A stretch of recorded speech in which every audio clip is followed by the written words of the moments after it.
Hi everyone, my name is Rama Yusfana and I welcome you all to my channel.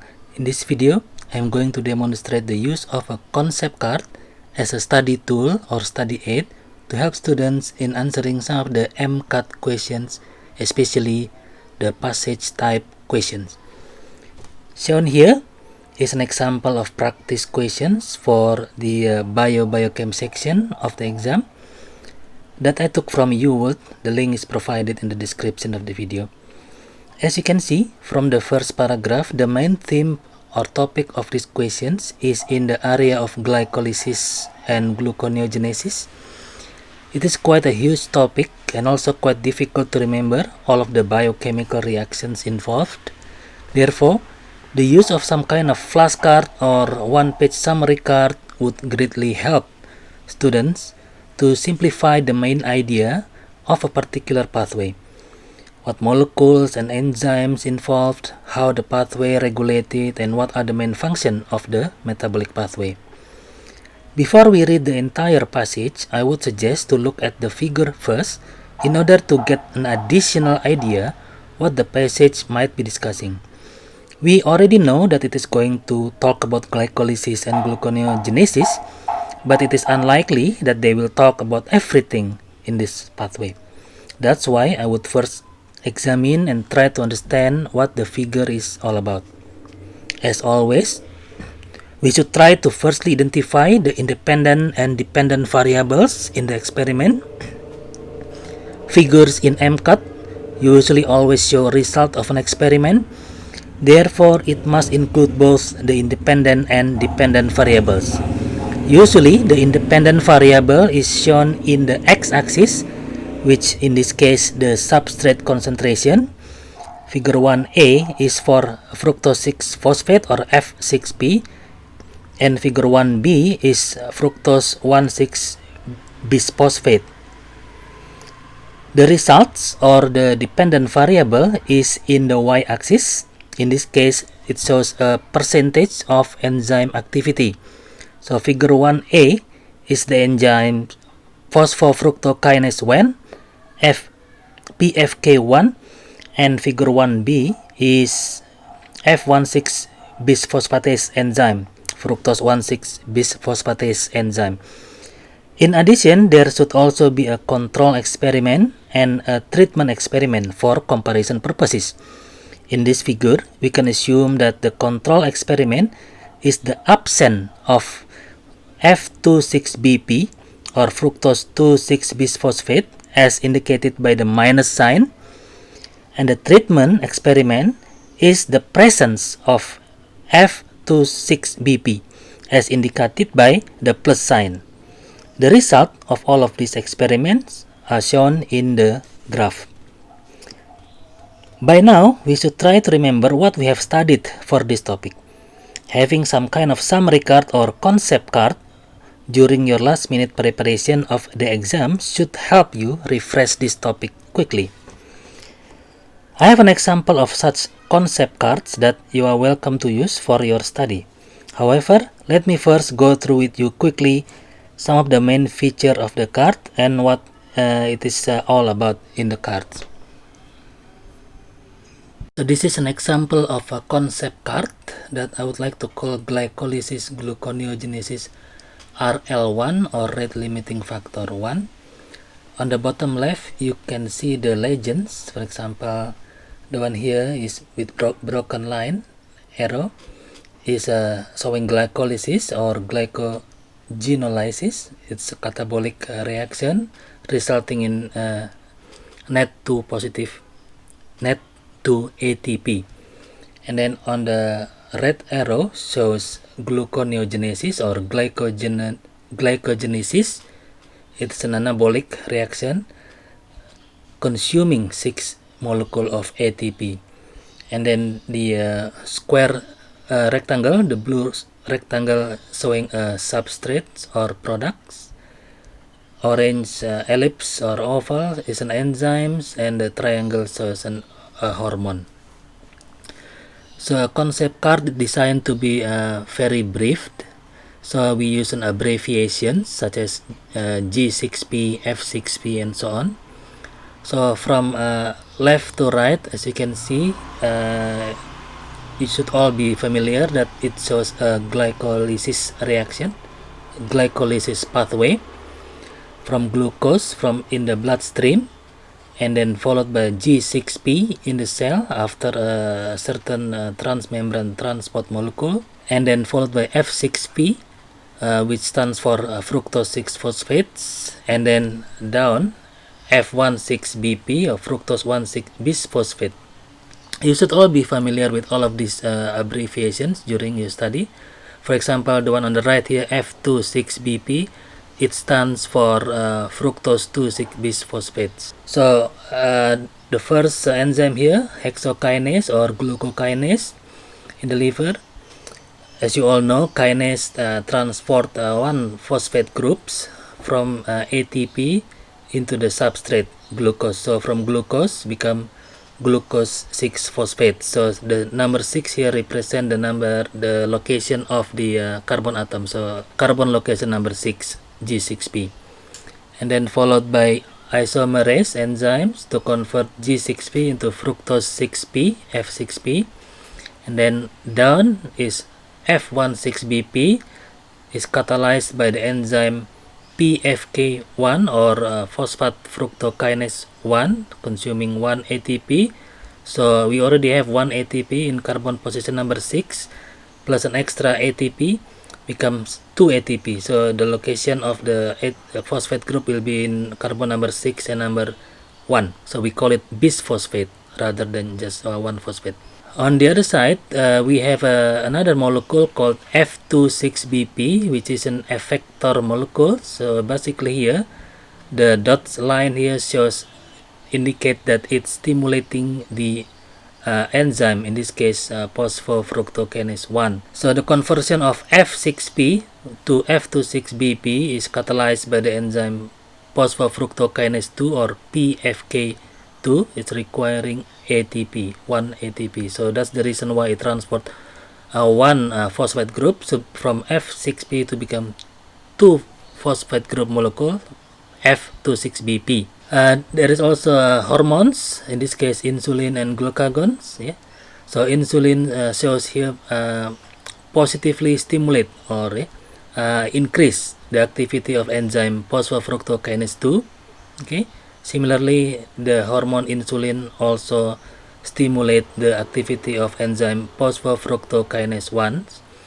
On the other hand, glucagons is inhibits the activity of phosphofructokinase 2 as well as inhibit the activity of phosphofructokinase 1. So the glycolysis pathway continue from F16BP down to glyceraldehyde 3-phosphates and then all the way to PEP or phosphoenol pyruvate, resulting in molecule of ADP using the enzyme pyruvate kinase. Okay, so one of the phosphate group is transferred into the product here, 2-pyruvate. So the reaction continue to acetyl-CoA and then inside the mitochondria to form carbon dioxide after the 3-carboxylic acid cycles, TCA cycle, or it's going to fatty acid synthesis. On the other hand, if it is anaerobics, okay, the pyruvate is going into lactate productions using the enzyme lactase dehydrogenase. F16BP also go through the alternative reaction to produce dihydroxyacetone phosphate followed by glycerol 3-phosphates and 3-acyl glyceride synthesis.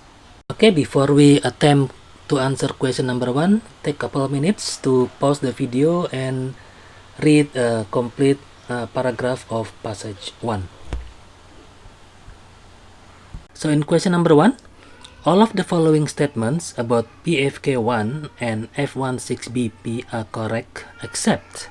So by now, you should remember the location of PFK1 and F16BP in the concept cards to help you understand the following choices.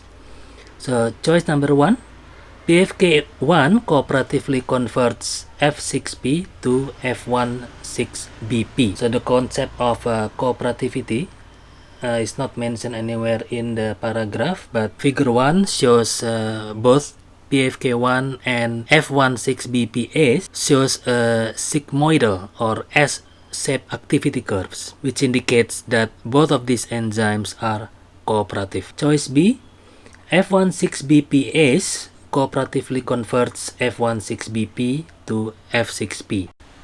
So choice B is also correct. So the enzyme is called cooperative enzyme when the binding of a substrate to one active site increases the affinity of other active sites for the substrate. And also, if you remember the concept card, F16BPase also converts F16BP to F6P in the opposite direction, gluconeogenesis direction. So this is also correct. Choice C, both PFK1 and F16BPase have multiple active sites for catalysis.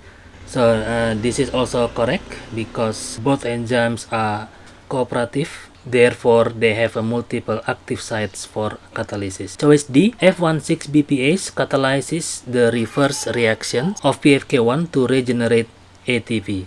So this is the one that is not correct. The reason choice D is the incorrect or the answer is because PFK1 is shown in the paragraph is an irreversible step of glycolysis and it does not regenerate ATP as shown here during gluconeogenesis, which is the F16BPase activity, catalytic activity. F16BPase remove the phosphate group by hydrolysis. So it releases inorganic phosphate as you can see in the concept card. So the answer for this is D. Question 2. Given the information in figure 1, are PFK1 and F16BPase activated or inhibited by F26BP? So many metabolic pathways are regulated by an allosteric effector such as F26BP in glycolysis and gluconeogenesis. In this case, F26BP in an allosteric effectors for the enzyme PFK1, phosphofructokinase 1. In the presence of F26BP, the activity of PFK1 increases as shown in this graph by reducing the affinity of the enzyme towards the substrate fructose 6-phosphate. So the Km at half maximum velocity of 50%, the Km value is much lower compared to in the absence of F26BP. So the answer for this is either choice A or B, that PFK1 is activated. Now what happened to F16BPase? As you can see in part B, in the presence of F26BP, the enzyme F16BPase is reduced or inhibited.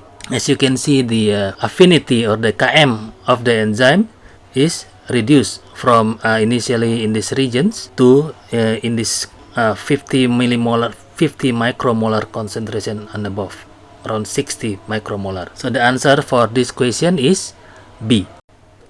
Question 3.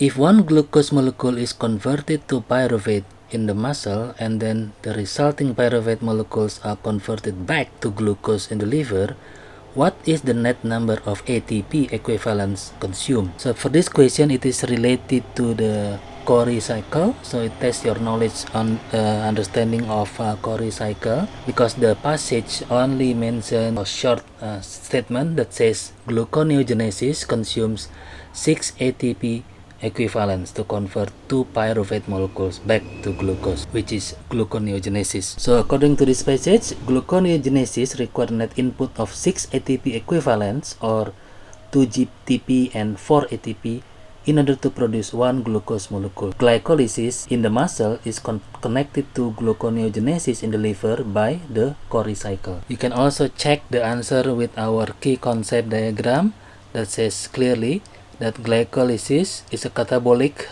reaction, catabolic pathway that result in the net production of 2 ATP, and gluconeogenesis result in the net consumption of 6 ATP.